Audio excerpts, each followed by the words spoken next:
Republican Paul Gosar liked nothing about the Biden administration's immigration policy. Today, he tells me he likes them even less now that undocumented immigrants are being released into Yuma County once again. You can't fix the pandemic if you constantly have an intrusion of a source that you can't confine. And so once again, problems. The congressman said coronavirus is now his biggest fear, although he previously denied the virus's lethal nature. He now says overcrowded shelters could create another surge in cases, and at a time when citizens aren't fully protected. We don't have our kids back in school full time across the country, but yet we'll put migrants, sleeping next to each other back and forth. Facilities that were meant for 100, are 6 times that now. Gosar was a fierce supporter of former President Donald Trump's immigration policies.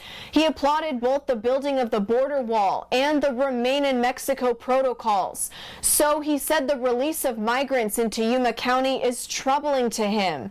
Gosar says Biden simply doesn't understand the risk posed by the influx. I'd actually send them to Delaware, Biden's home state, and see how they like it. Its sentiment reiterated in a tweet Tuesday. It said in quote, "Another day, another 50 migrants being released into Yuma.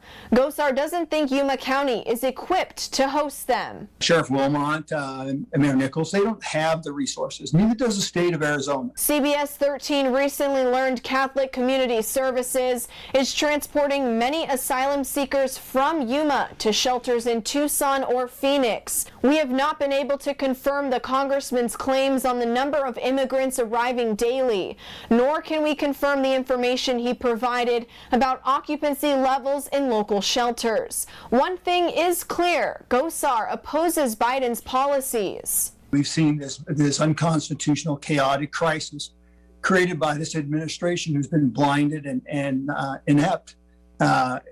Following the previous administration's successes. Many critics dispute whether Trump's policies were a success or not.